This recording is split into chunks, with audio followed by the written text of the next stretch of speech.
It's been 6 months since my in-laws moved into our home, promising it would be a temporary arrangement. However, they show no signs of leaving. Instead of contributing, they avoid work and constantly ask us for money. Our savings are dwindling, yet my husband, Tony, seems reluctant to ask them to leave.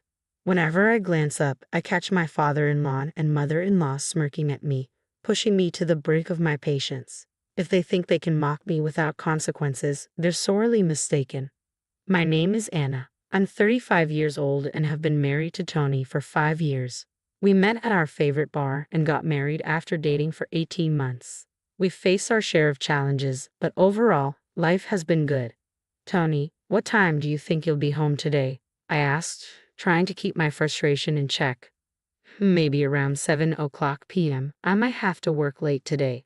For dinner, just make something when we get back. I'll be watching TV till then. All right. Although we both work, I handle all the housework. We initially agreed to share responsibilities, but Tony hardly helps. When he does, it's usually to complain. Argue only leads to more disputes and he just stops doing chores altogether. It's quicker if I just do everything myself. This has been our routine since our 2nd year of marriage.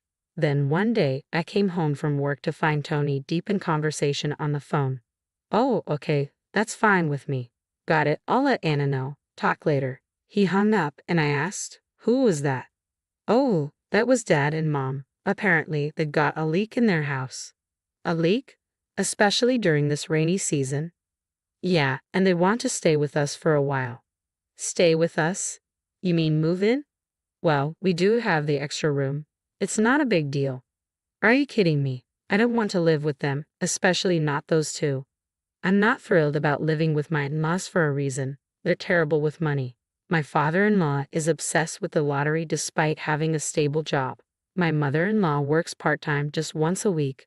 They constantly waste money and frequently ask us for financial help. When my step-grandfather was hospitalized, my in-laws didn't even visit. I was the one caring for him and visiting regularly. Anna, I can't thank you enough. Don't mention it. We're family. Here's a week's worth of clothes for you.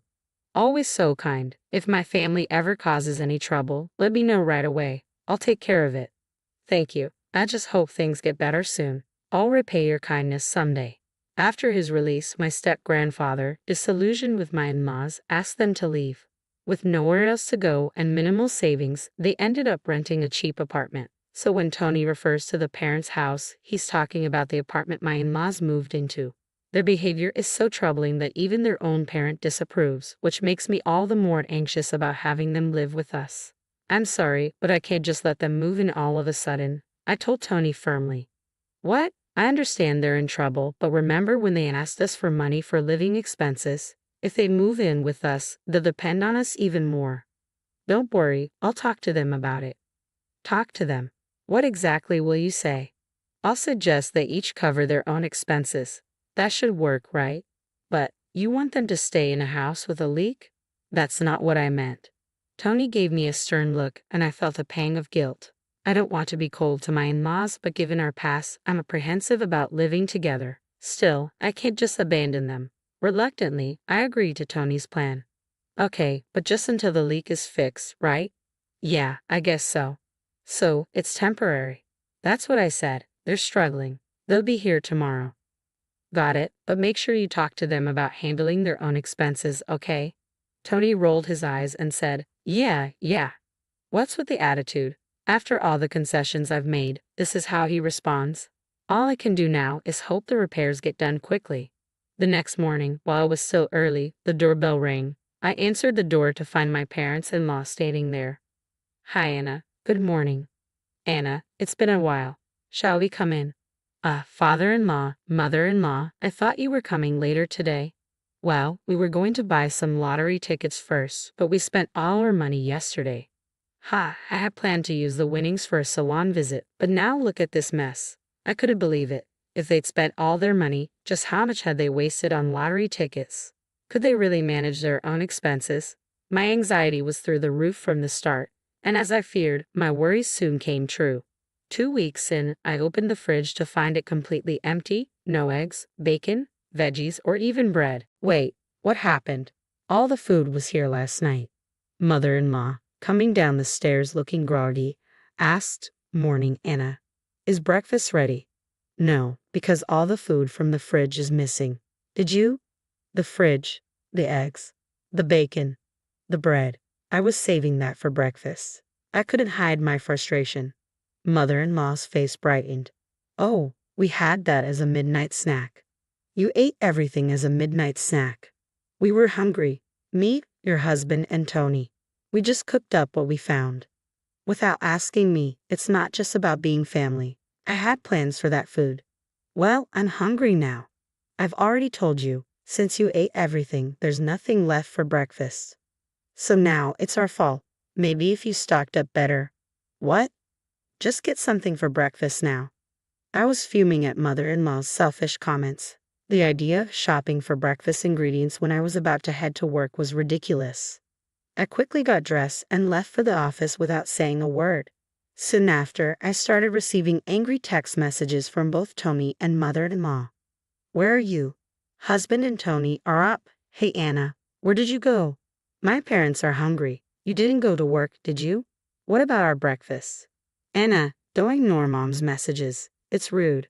My phone buzzed constantly with a flood of pointless messages. Naturally, I didn't respond and ignored them all.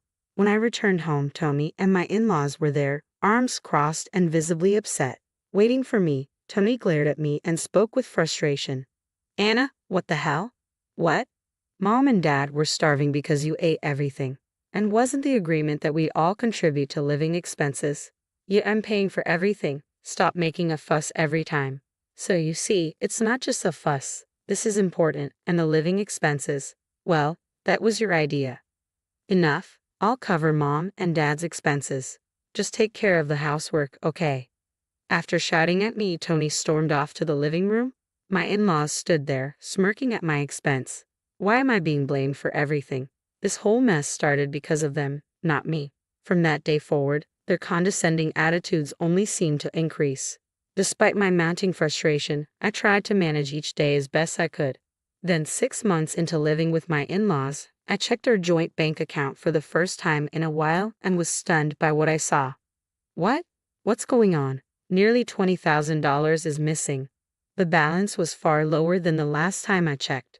There were not only direct withdrawals but also transactions from the debit card that Tony uses. I knew I had to confront him immediately. Tony, what's going on here? Why are you shouting? Just calm down. Calm down? Look at this. Explain. I thrust the bank statement at him. Oh, that. What's the big deal? The big deal? Look, where did $20,000 go? This is the account for your debit card, right? What did you spend it on? It wasn't me. I gave that debit card to Mom and Dad. What? The shocking revelation made everything go dark. I was desperate for answers. Why are they using a card linked to our joint account? What choice did I have? Mom and Dad said they were broke, and I promised to cover their living expenses. Well, I didn't know about that. If you made the promise, Tony, you should have used your own account. Why did it come out of our joint account? Ah, you always blow things out of proportion. What's the big deal? They're family too, right? I was fed up with Tony's blatant misuse of our funds. All the frustration I'd been holding back surged to the surface. I've had enough. Just because they're family doesn't mean they can do whatever they want. That account holds half of my savings too. Out of the $30,000 we had, $20,000 is gone, $5,000 more than your share. Since when did you become so greedy? It's really unattractive. I'm not being greedy, but how long are you planning to let your parents stay with us? It's been 6 months. The roof repair should have been finished by now. Raising my voice, I stared at Tony, trying to process his words. Repairs? Oh, you mean for their place? They decided to give that up. Wait, give it up. They said this place was cozy and didn't want to spend money on repairs, so they ended their apartment lease. Looks like we'll be living together for the foreseeable future. This had to be some sort of joke. I hadn't agreed to this. Who cares what you think? They're family. You're just a daughter-in-law. Sit down, be quiet, and deal with it. A surge of anger, unlike anything I'd ever felt, coursed through me. Is that how they see it? That I'm the villain here? If that's the way they want to play it, I'm done holding back. Determined to take action, I picked up the phone and called someone I needed to come over. A few hours later, Tony's step-grandfather arrived in response to my call. The sight of him visibly unsettled Tony and his parents. Gee, grandfather, what are you doing here? Tony stammered. Before Tony could say more, the step-grandfather spoke firmly. What do you think you're doing? Anna filled me in on everything. Gee, grandfather, why the sudden visit? Anna told you. We haven't done anything. Be quiet, Tony.